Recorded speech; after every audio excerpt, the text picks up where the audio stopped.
har'ani demandi kitman bisu barbadu yokan yadan saboro motin har'a dhiyeessu barbaadu qabxii 3 geometrical formula oromoon bilisa ba'uudhaaf irratti hojjechuu kan qabdu waan baay'een dubbatameera waan baay'een haasa'ame garuu har'a qabxii 3 qabadhee as dhiyaadheen kunis immoo maaliin formulaa number 1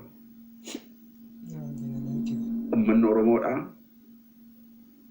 warroottan qabsoo kana faallessan qabsoo oromoo kana faallessanii akka inni cawu irra godhan isaan kanaafi dhiifama gochuun barbaachisu warri qabsoo oromoo kana faallessan qabsoon oromoo lafanni mana galu dhiyaatetti kan faallessanii number 1 inamin inni cimaan Jawaar Mohammed har'a namoonni baay'een kan xiyyeeffatanii irratti dubbachaa jiranii they're talking against Abiy Ahmed and Lamma Magarsa.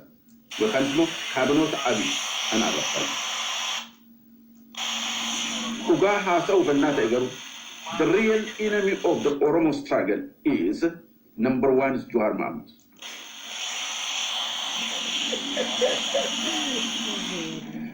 Jawaar Mohammed one in the chato in the man. Harra warri biyya jiran mootummaan aangorra jiru har'aa kuni waan jechaa jiru shane maalo waliin yommuu sana godhamaa ture ortodoksa Jawaaratti ofii har'a mootummaan akka feenus ta'uu baatu kaleessaas durii kaleessaas qaban taa'anii godhaa jiran jiran jara kana loluun mirga keekuun mirga arrabsuun mirga jara hin dura tattaa'u kana qawween dha'uun mirga no sirrida waraanni bilisummaa oromoo jara kana ta'u isiniif qabsaare no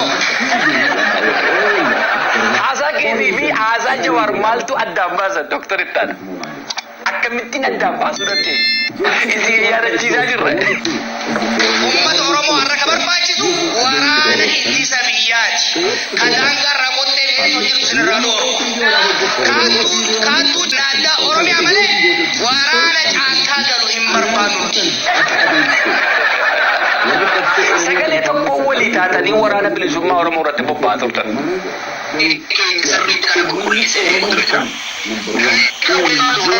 Jajuru Dr. Ittaan biasa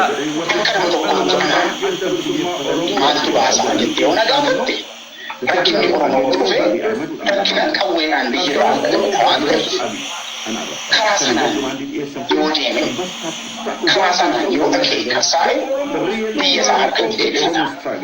Haala har'a jiru keessatti saarraa keessatti isa yeroo Oromoo protestii haala har'a jiru keessatti one in the chapel in the intruder number 1 the notorious intruder warri biyya jiran mootummaan aangorra jiru har'aa kuni kalibanaa waan jechaa jiru namni qabu shane Jawaar Mohammed maalo jedhee waan jechaa jiru har'aa kuni destroy the Oromo unity from reaching kan jedhamu gaafa OMN asit kana ijaarame OMN Oromo Nationalist Tarra haikasaawwan adda bilisummaa Oromoo organize godhan qabate sana aduu dhagaa beelaa Jawaar Mohammed baraa keessatti gochaa ture maniidha Ukkuraman. He also pronouncing and using the grammar of the voice by accusing the oil, calling them Shane Jadi Arabsan. Jecha Senator Harra, it was promoted to the state government politician using against the OLF. To work together. Nama OPDO, Rabo Jecha OPDO ni cultivating gote guddiste anarchy kana akka adeemsuuf pre-advancement kennitee fi meditative gote kan guddiste ajwa ummanni Oromoo har Jawaar hoogganaa keenya gadhiifamuu qaba jedhanii warri alaabaa adda bilisummaa Oromoo bakkee irraa uffatanii keessaan immoo adda bilisummaa Oromoo bal'eessuudha qabsaa'ota Oromoo bal'eessuudha can demand they must have to stop. The Oromo is too far from reaching its independence. Why? Because there are so many intruders are interfering in the struggle of the Oromo people. Intruder number one, the notorious intruder. Talibanized mentality Namikabu, Jawar Mohammed. He is the one who perpetuates destroying the Oromo struggle from reaching to its target.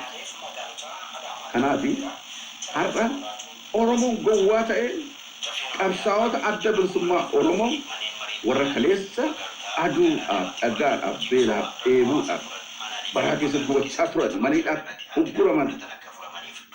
Slogan that Kasu Tala, you are leader in Kenya, move the evil.